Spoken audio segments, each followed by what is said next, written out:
Assalamualaikum warahmatullahi wabarakatuh. Alhamdulillahilladzi khalaqal mauta wal hayata liyabluwakum ayyukum ahsanu amala. Asyhadu an la ilaha illallah wahdahu la syarika lahu wa anna Muhammadan abduhu wa rasuluh. Allahumma shalli wa sallim ala nabiyyina Muhammad wa ala alihi wa sahbihi wa man walah. Amma ba'd. Para jamaah yang dirahmati Allah, alhamdulillah pada pagi hari ini Allah masih berkenan mempertemukan kita, dan mudah-mudahan pertemuan kita pada pagi hari ini benar-benar menjadi pertemuan yang mendapatkan ridho dari Allah Subhanahu wa taala. Para jamaah yang dirahmati Allah, pada pagi hari ini saya ingin mengutip satu ayat yang berkali-kali saya coba untuk saya jelaskan. Dari beberapa setelah saya terhadap ayat ini, saya temukan beberapa perbedaan pemahaman saya dibandingkan dengan pemahaman saya yang pernah ada pada diri saya.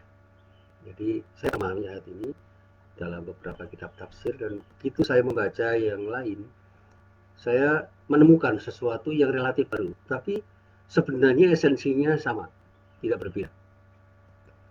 Di dalam surat Al-Mu'min, disebut juga dengan Ghafir, ayat 60, ada kalimat ud'uni astajib lakum, yang artinya adalah berdoalah kepadaku, niscaya akan kuperkenankan bagimu. Jadi ini janji Allah, berdoalah kepadaku, niscaya akan kuperkenankan bagimu. Dan seringkali orang menerjemahkan pasti akan kuijabahi atau kukabulkan doamu itu. Nah, di dalam kalimat ini ada perintah ud'uni, berdoalah kepadaku. Itu adalah satu perintah yang mengisyaratkan Allah itu benar-benar meminta pada hambanya, termasuk kita. Khitabnya memang ditujukan kepada Nabi Muhammad SAW, tetapi makna dari khitab ini ketika kita coba untuk kita pelajari, ya untuk kita semua, kepada umat Nabi Muhammad SAW secara umum.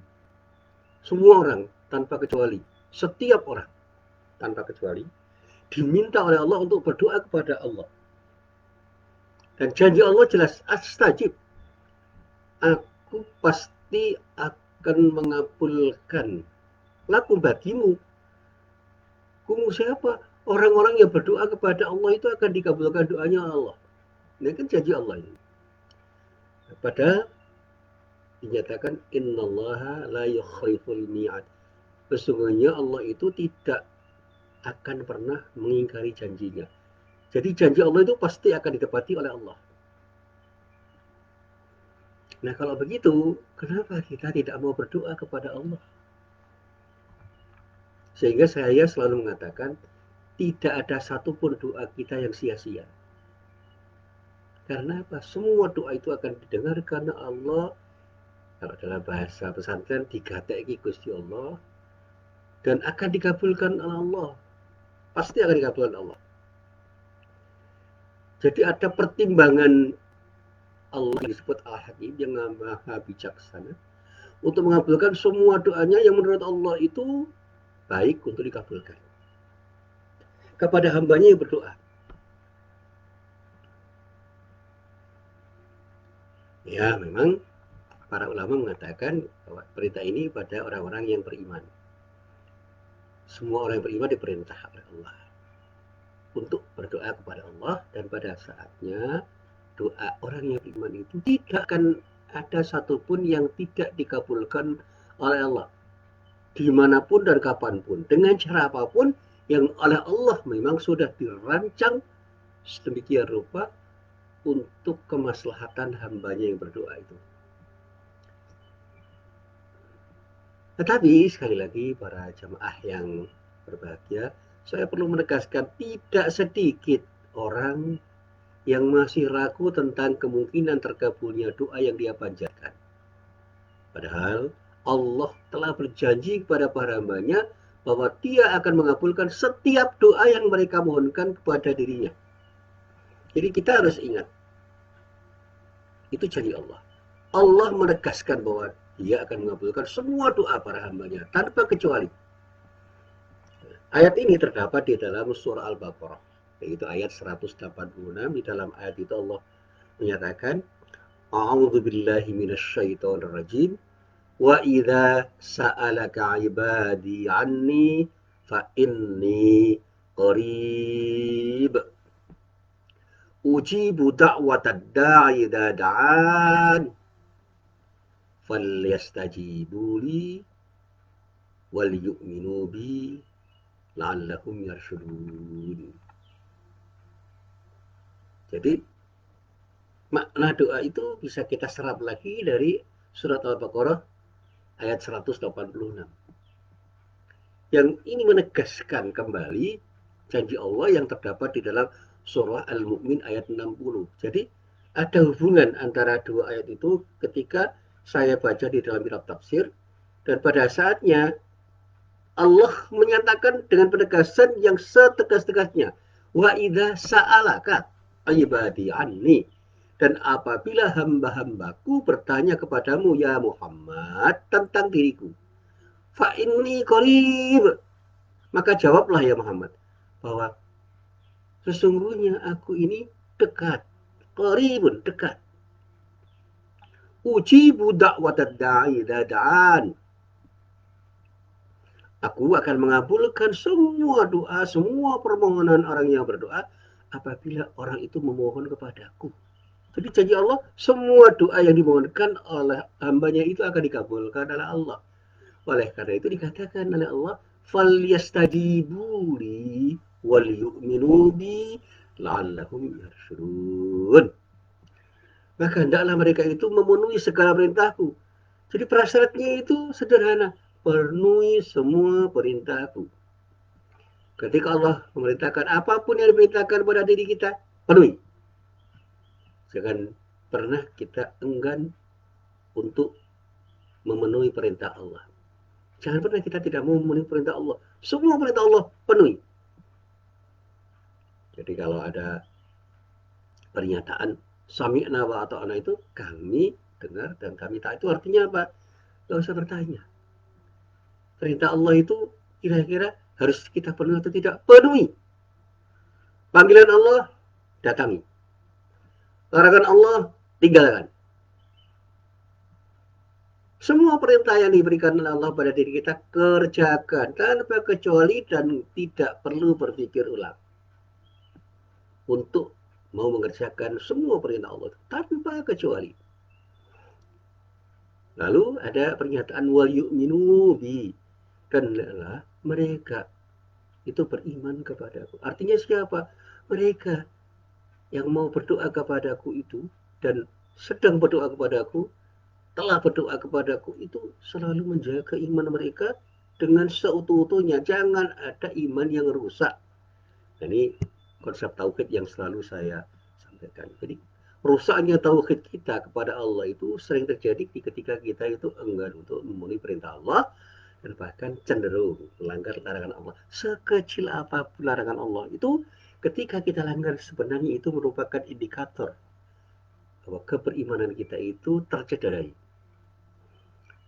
Seperti apapun kita itu enggan untuk memenuhi perintah Allah, kapanpun, dimanapun, dengan cara apapun, disitulah kita menemukan indikator lemahnya iman di dalam diri kita, sehingga iman kita itu, dalam bahasanya para kiai, tercederai oleh keengganan kita untuk memenuhi perintah Allah itu. Dan di dalam ayat ini diakhiri dengan kata-kata la'allahum yarshudun, agar mereka selalu berada dalam kebenaran. Jadi ketika orang-orang itu selalu ingin mendapatkan sesuatu terbaik dari Allah karena berada di jalan yang benar, sudah. Jaga iman, kokohkan iman, lalu penuhi perintah Allah, insya Allah dengan modal seperti itulah kita akan bisa dijamin, mendapatkan jaminan dari Allah untuk dikabulkan doa-doa kita oleh Allah kapanpun, dimanapun, apa yang kita mohonkan kepada Allah Subhanahu wa Ta'ala pasti akan dikabulkan. Jadi begini, loh, saya kan sudah berdoa berkali-kali kok tidak dikabulkan. Jawabannya mungkin iman Anda yang belum baik, belum benar, belum kokoh. Mungkin itu faktor subjektifnya. Faktor objektifnya mungkin saja doa-doa kita itu memang tidak layak dikabulkan oleh Allah karena Allah memandang doa-doa kita itu memang betul-betul tidak layak dikabulkan. Mungkin belum sekarang karena baru besok layak untuk dikabulkan, atau mungkin disegerakan Allah karena memang doa itu harus segera dikabulkan menurut pertimbangan Allah yang maha bijaksana. Tetapi bisa saja ditunda untuk tidak diberikan di dunia ini menjadi tabungan kita di akhirat kelak. Jadi jangan pernah kita tidak percaya terhadap doa-doa kita yang kita mohonkan kepada Allah, karena dengan bekal iman kita kepada Allah yang kita tunjukkan dengan cara memenuhi segala perintah Allah dan sebaliknya larangan Allah itu kita jauhi, insya Allah tidak ada sekecil apapun kemungkinan doa kita tidak dikabulkan oleh Allah Subhanahu wa Ta'ala.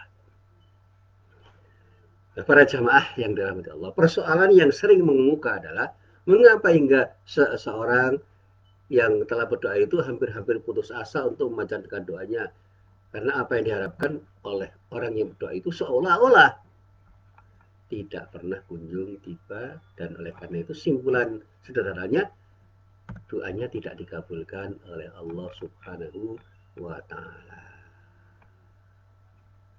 Doa saya tidak dikabulkan oleh Allah, saya sudah berdoa berkali-kali sampai kemudian saya itu pol-polan dengan jawab, bersungguh-sungguh dengan suara yang tinggi, tidak ada jawaban dari Allah. Akhirnya orang itu putus asa. Jangan pernah itu terjadi pada diri kita. Nah, oleh karena itu sekali lagi berkaitan dengan pertanyaan seperti ini, mari kita simak penjelasan para ahli tafsir, para pakar tafsir Al-Quran, para mufassir ketika menjelaskan makna firman Allah yang ada di dalam surah Al-Baqarah ayat 186 untuk menjawab janji Allah yang ada di dalam surat Al-Mu'min ayat 60, ud'uni astajib lakum. Nah, kita coba untuk kita telah dengan telah ayat sederhana. Ayat ini, kata para mufassir, kata para ahli tafsir, merupakan jawaban dari pertanyaan beberapa sahabat Nabi Muhammad Sallallahu Alaihi Wasallam. Apa? Ketika mereka bertanya kepada Nabi Muhammad Sallallahu Alaihi Wasallam dengan pertanyaan, wahai Rasulullah, apakah Tuhan kami ini dekat? Ya Allah, apakah Rob kami itu dekat? Hingga kami cukup membisikinya, atau dia jauh hingga kami harus menyerunya. Nah, kata para ulama tafsir, karena pertanyaan inilah turun ayat wa idza sa'alaka ibadi anni fa inni qarib. Dan apabila hamba-hambaku bertanya kepadamu tentang aku, maka jawablah bahwasanya aku adalah dekat. Karena sesungguhnya Allah itu maha mengawasi, maha melihat, maha mengetahui apapun yang tersembunyi dan bahkan dirahasiakan oleh siapapun. Apapun yang ada di hati kita pun Allah tahu. Allah mengetahui pandangan mata yang khianat, apa yang disembunyikan oleh hati seorang, dan dia sangat dekat pada siapapun hambanya yang telah dan tengah berdoa kepadanya dan berjanji akan mengabulkan semua doa para hambanya. Dan oleh karena itu dia berfirman, uji budak watadda idza da'an, aku akan mengabulkan permohonan doa-doa orang yang berdoa apabila dia memohon atau berdoa kepada. Nah, para jamaah yang dirahmati Allah, menurut para mufassir, menurut para ahli tafsir, menurut para pakar tafsir, berdoa yang dimaksudkan di dalam ayat ini ada dua macam. Doa dalam pengertian beribadah dan doa dalam pengertian mohon atau meminta. Jadi ibadah itu intisarinya adalah doa. Jadi ada dua macam pengertian, doa dalam pengertian ibadah dan doa dalam pengertian memohon atau meminta kepada Allah. Nah, sementara itu kedekatan yang dimaksudkan, dimaui di dalam ayat ini, kata para ulama tafsir, juga ada dua macam, yaitu kedekatan dengan ilmunya dari setiap makhluknya dan kedekatan dari penyembahnya dan orang yang doa kepadanya dengan janjinya. Allah akan mengabulkan setiap doa, menolong dan memberikan hidayah memberikan taufik kepada siapapun yang dikehendaki olehnya. Jadi orang yang dekat kepada Allah dengan makna kedekatan ilmu Allah pada diri kita dari setiap makhluknya, karena dia yakin betul ilmu Allah itu melampaui semua ilmu, mengatasi semua ilmu yang dimiliki oleh manusia, karena ilmu manusia itu kan datang dari Allah.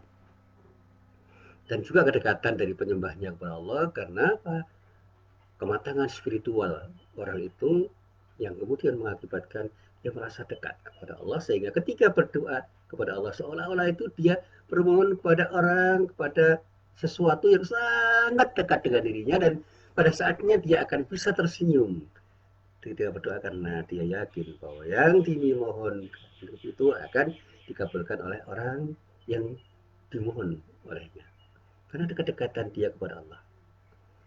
Dia bisa menangis, bahkan menangis terseduh-seduh karena merasa dia telah banyak berbuat dosa, sehingga taubatnya itu dilantunkan dalam doa istighfarnya. Astaghfirullahaladzim, astaghfirullahaladzim, astaghfirullahaladzim, sambil menangis terseduh-seduh. Ada dia terkesima. Dia merenung dengan perenungan yang sangat tinggi karena apa? Dia menghayati betul ucapan-ucapan dirinya ketika dia berdoa, sehingga hatinya itu menjadi tentram, damai, dan merasa nyaman ketika berdoa kepada Allah Subhanahu wa taala, sehingga dia bisa berdoa dengan tahmidnya. Alhamdulillah ya Allah, kau telah memberikan kenikmatan yang luar biasa kepadaku. Ada penghayatan yang cukup tinggi. Subhanallah, maha suci Allah. Itu tasbihnya diucapkan dengan tangisan, dengan senyuman, dengan ketenangan batin yang ada. Karena apa? Pengayatannya sangat tinggi. Dulu pernah saya sampaikan. Saya pernah ditanya, apa pendapat Pak Musin terhadap zikir yang dipandu oleh Ustadz Arifin Ilham. Allah yarham. Saya katakan bagus. Artinya apa? Semua orang bisa berdoa dengan cara begitu. Tetapi secara pribadi, dengan cara seperti itu, orang harus benar-benar menghayati apa yang dia ucapkan. Sehingga lantunan doanya di dalam zikir yang dilantunkan oleh pengikut atau jamaah dari pengajiannya Arifin Ilham, Ustaz Arifin Ilham itu betul-betul menyentuh hati. Karena apa? Jamaahnya dipandu untuk meyakini sesuatu yang dia ucapkan, menghayati dengan benar, menghayati dengan sungguh-sungguh apa yang mereka ucapkan, dengan ucapan yang dilantunkan dengan indah. Subhanallah walhamdulillah wa la ilaha illallah wallahu akbar. Subhanallah walhamdulillah wa la ilaha illallah wallahu akbar. Subhanallah walhamdulillah wa la ilaha illallah wallahu akbar. Ini ucapan ringan dalam zikir kita, dan sekaligus kita bermohon kepada Allah agar Allah berikan sesuatu yang terbaik. Kemahabesaran Allah itu kita yakini. Dan pada saatnya kita yakin tidak ada yang besar ketika berhadapan dengan Allah. Sebesar apapun karena Allah itu yang kecil di hadapan Allah. Sekuasa apapun hamba Allah itu tidak akan berdaya berhadapan dengan kekuasaan Allah. Sepintar apapun orang itu tidak akan berdaya sombong berhadapan dengan Allah karena ilmunya sangat sedikit. Sekaya apapun orang itu, dia akan selalu merunduk di hadapan Allah karena kekayaan Allah melampaui semua kekayaan hambanya. Jadi bagi orang yang betul-betul berzikir, tidak ada kesombongan yang mungkin ada di dalam dirinya, karena dia merasa kecil di hadapan Allah. Dia akan tersungkur di hadapan Allah dan dia akan merunduk betul. Sehingga muncullah sikap tawadhu, rendah hati di hadapan siapapun, karena tidak ada sesuatu yang bisa kita banggakan di hadapan Allah. Jadi kalau ada orang yang masih sombong, tidak bersikap rendah hati, lalu dipertanyakan bahwa dia itu betul-betul tahu nggak posisinya di hadapan Allah sebagai hamba Allah. Jadi kedekatan seorang hamba dengan Allah, dengan ibadahnya ketika dia menyembah, dia betul-betul yakin dengan doanya bahwa Allah akan mengabulkan semua janjinya akan mengabulkan setiap doanya, menolong dan memberikan hidayah dan taufik kepada siapapun yang dikehendakinya. Siapapun yang berdoa kepada Allah dengan hati yang betul-betul hadir, dan doa yang disyariatkan itu betul-betul diucapkan dengan penghayatan yang tinggi, lalu tidak ada satu hal yang menghalanginya dari kemungkinan terkabulnya doa itu, diyakini betul. Seperti masih tersisanya makanan yang haram dan sebagainya, itu harus disadari bahwa itu adalah sesuatu yang bisa menghalangi doanya. Karena apa? Membuktikan bahwa dia belum taat sepenuhnya kepada Allah karena masih mau melakukan tindakan yang haram, meskipun hanya menyuap, meskipun hanya memakan, mengonsumsi makanan yang sekecil apapun, yang itu diyakininya sebagai sesuatu yang syubhat. Saya pernah cerita, ada orang yang namanya Syekh Idris. Saya lacak Syekh Idris itu siapa sih yang diceritakan dalam cerita itu, ternyata itu bapaknya Imam Syafi'i. Dia pernah makan buah delima di pinggiran sungai, dan dia ingat ini delimanya siapa, lalu dia yakin dengan yakinnya bahwa makanan yang dia makan itu belum halal betul. Dia cari siapa pemilik delima itu, dia telusuri, dia menyusuri sungai itu untuk tahu siapa yang memiliki buah delima ini, sehingga dia minta izin untuk menghalalkan buah delima sebuah yang dia makan itu. Wah, itu saking hati-hatinya, itu sikap war orang karena kedekatannya kepada Allah.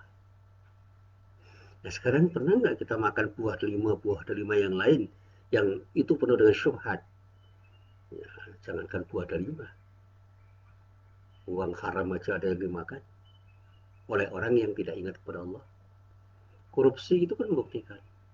Dan maaf, banyak sesuatu yang bukan hak kita, yang kita ambil, yang membuat kita itu mempunyai hati yang kotor sebagai akibat dari tindakan kita itu. Pernah nggak kita itu merasa mendapatkan hak yang bukan hak kita? Itu adalah sesuatu yang bisa mengotori hati kita. Kembalikan semua kepada orang yang berhak.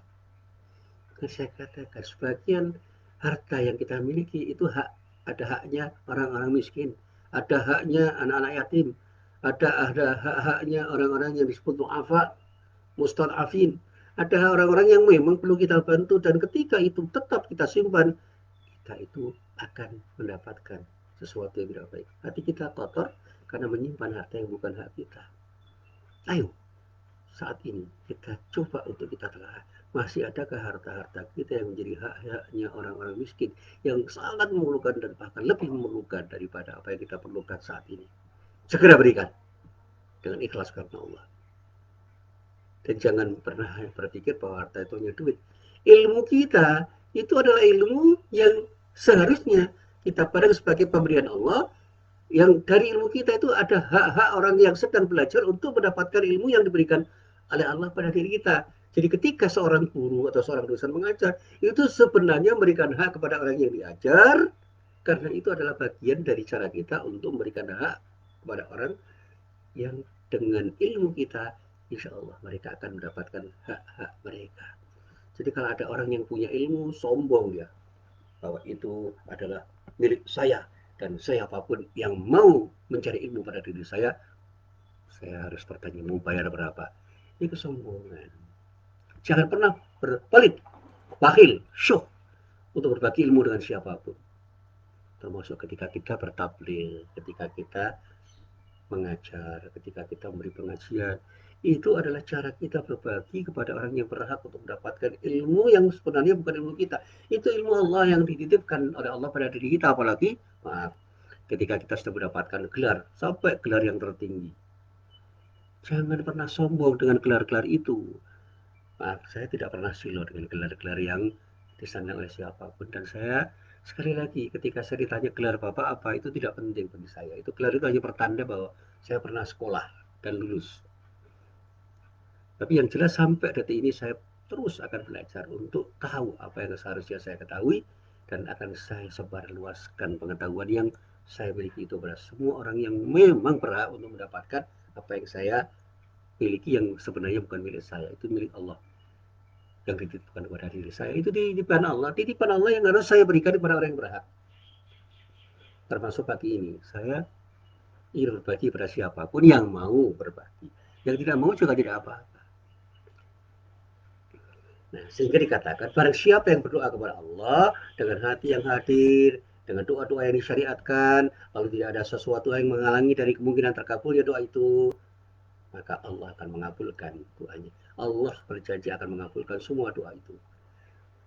Khususnya bila orang yang berdoa itu mengerjakan atau sudah mengerjakan sebab-sebab yang menjadi prasyarat terkabulnya doa itu, dan prasyarat terkabulnya doa itu di dalam ayat ini dikatakan dengan iman yang mewujud menjadi sesuatu yang disebut ketaatan orang itu kepada Allah. Kepasrahan kepada Allah dengan ketaatan dan kepatuhan kepada perintah-perintah Allah, dan oleh karena itu selalu menjauhi larangan-larangan Allah, baik dalam perkataan maupun perbuatan. Beriman kepada Allah itu mengharuskan kita hadir untuk menerima kehadiran Allah, yang oleh karena itu Allah berfirman, "Falyastajibu li wal yu'minu bi la'allahum yarshudun." Maka hendaklah mereka itu memenuhi segala perintahku dan hendaklah mereka beriman kepadaku agar mereka selalu berada dalam kebenaran. Maksudnya, kata Pak ahli tafsir, mereka akan mendapatkan kebenaran, yaitu hidayah kepada keimanan untuk beriman kepada Allah dan melakukan amal soleh, berbuat sesuatu yang terbaik menurut Allah, hilang dari kezaliman yang bisa menghilangkan keimanannya, dan karena keberimanannya kepada Allah dan kesediaannya untuk memenuhi perintah-perintah Allah, itu semuanya akan menjadi sebab bagi dirinya untuk mendapatkan kebenaran yang dijanjikan oleh Allah kepada dirinya. Apa janjinya? Janjinya adalah diterima semua amal ibadahnya dan terkabulnya setiap doa yang dia mohonkan kepada Allah Subhanahu wa taala. Jadi kalau kita mau diterima amal ibadah kita oleh Allah dan doa-doa kita terkabul dengan jaminan Allah itu, jadilah orang yang beriman dengan kesungguhan yang tinggi dan wujudkan iman kita ke dalam amal soleh, dan jangan sekecil apapun bermaksiat atau melanggar larangan-larangan Allah. Itu modal yang harus kita miliki. Nah, pernyataan Allah yang mengindikasikan tentang kedekatan dirinya kepada setiap hambanya di dalam ayat ini bukan saja ketika kedekatan kepada para hambanya itu artinya bersifat omnipresent. Omnipresent itu dimanapun, kapanpun, dan kepada siapapun tanpa pengecualian. Omnipresent. Allah itu selalu hadir dimanapun, kapanpun, dan kepada siapapun tanpa perkecualian. Sehingga saya katakan para jemaah, tidak benar apabila yang disebut kedekatan di dalam ayat ini dikatakan oleh para ilmuwan itu dengan perkataan yang menurut saya itu tidak pas. Apabila yang disebut kedekatan di dalam ayat itu hanya sekadar dimaknai sebagai kedekatan temporer, hanya saja kedekatan Allah itu akan semakin terasa bagi setiap hambanya yang selalu punya upaya, punya usaha, punya ikhtiar untuk mendekatkan diri dengan zikir dan doanya di setiap ruang dan waktu.